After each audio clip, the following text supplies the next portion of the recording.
Best ఇంకా మంచి పాత్రలు చేయాలని కోరుకుంటున్నాం. అండ్ సప్తగిరి గారు.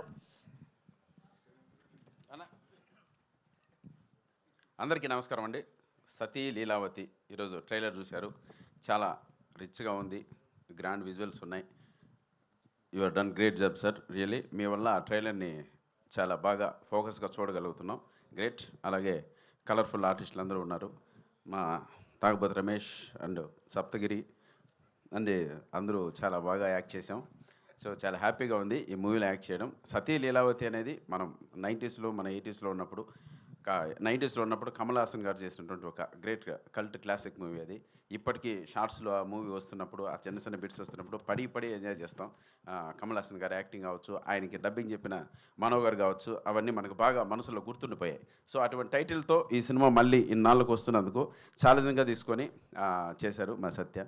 సో ఓపెన్గా చెప్పాలంటే థియేటర్ల పరిస్థితి మనందరికీ తెలిసిందే, అంతగా కరెక్ట్గా లేదు. జనాలు థియేటర్స్ రావట్లేదు.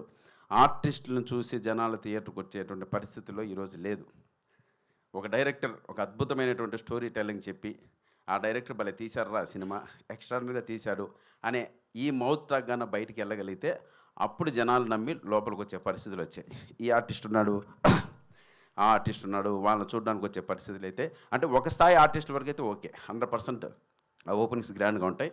సో ఇటువంటి సినిమాలకన్నిటికీ డైరెక్టర్ పైనే డిపెండ్ అయింది. సో డైరెక్టర్ గారు అద్భుతంగా ఈ స్టోరీ చెప్పారని మేమంతా నమ్ముతున్నాం. సినిమా కూడా చూసుకున్నాం, చాలా బాగా చెప్పారు. సో డైరెక్టర్ నమ్మి మీరందరూ లోపలికి వచ్చి ఒక గొప్ప విజయాన్ని ఇవ్వాలని మనస్ఫూర్తితో కోరుకుంటున్నాను. ఇంకా లావణ్య త్రిపాఠి గారి గురించి చెప్పేది ఏమీ లేదు.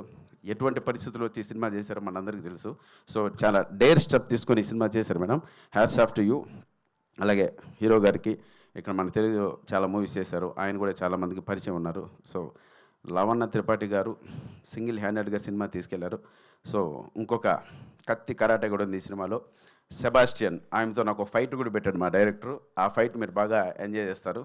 సో ఈ సినిమాని ఇప్పుడున్న పరిస్థితులను దాటి, అంటే ఇది ఓటీటీలో చూద్దాంలే అనుకోకుండా థియేటర్లో చూడొచ్చు అనేంత టాక్ మాకు మే 8 వచ్చిందంటే మా నాగమోహన్ గారు గొప్పగా విజయం సాధించినట్లే. చూడండి, ప్రశాంతంగా మెడిటేషన్ చేసి పీస్ ఆఫ్ మైండ్తో ఉన్నారు పక్కన.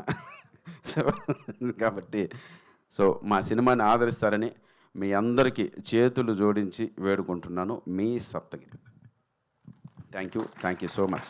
అలాగే మా యాంకర్ గారు ఈ సినిమాని శుభసూచకంగా గణేష్ని స్తోత్రంతో స్టార్ట్ చేశారు madam. Really thank you so much. అది కూడా చాలా బాగుంది. ఆ స్తోత్రం విన్నప్పుడు ఆ తర్వాత ప్రోగ్రామ్ స్టార్ట్ అయ్యడం మధ్యలో కూడా మన మోడీ గారు అలర్ట్ కూడా వచ్చింది అందరికీ, బెల్ అంతా. సో ఇవన్నీ శుభసూచకంగా భావించి మే 8 ప్లీజ్ థియేటర్స్ రండి, మమ్మల్ని ఆదరించండి. మీ సప్తగిరి. థ్యాంక్